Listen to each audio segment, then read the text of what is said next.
I'm going to show you today how to make a very simple generation chart for your tracking of what's happening in your disciple making movement. I really recommend using a very, very simple chart. As we've trained church planners, we've found that complicated charts just don't work. So what you want to do first is divide the paper, or we often use a larger piece of chart paper, but into 4 sections and have them actually go ahead and draw the lines.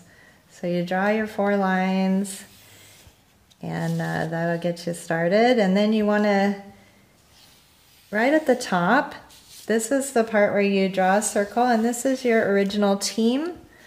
Maybe it's an individual, but this is the person who's starting the work in that area. And then you can put the location name and how many people are on the team, if it's a team working together.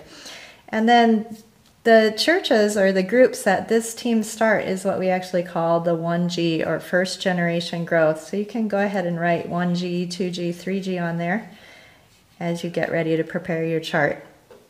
Now let's say that these 4 people have been active in evangelism, people have been coming to the Lord, and they have started 4 discipleship groups where they're doing short-term discipleship or maybe even longer term. And so you draw 4 circles and you want to connect those with a line. And then what we do is we use BB for baptized believers, NB for non-baptized, and L for leaders.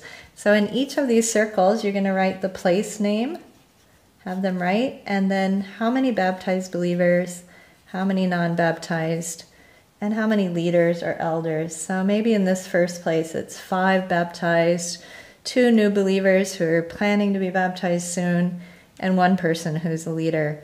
And so in that way, you do that for each of those places where that team has started work.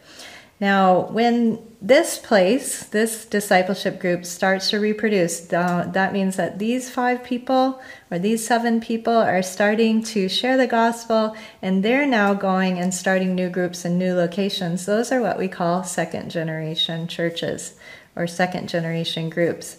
And so you want to connect the line and again draw circles representing each of those places, and go ahead and do the same thing in each one. How many baptized believers, how many non-baptized, and how many leaders have been appointed in each one.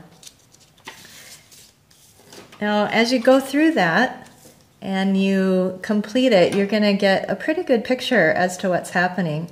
Now, you're going to notice in this chart we have 3 circles that are red, and we use the red circle to represent new growth. So whenever they come to a training, they look at their old charts, or they bring their old charts, and then they say, where have we seen new growth? And this tracking helps you a lot to be able to diagnose what's going on in the movement. Where are things growing? As you can see in this chart, wow, this has been a really fruitful place. So what's happening there? Who is there? What's happening that's causing more growth?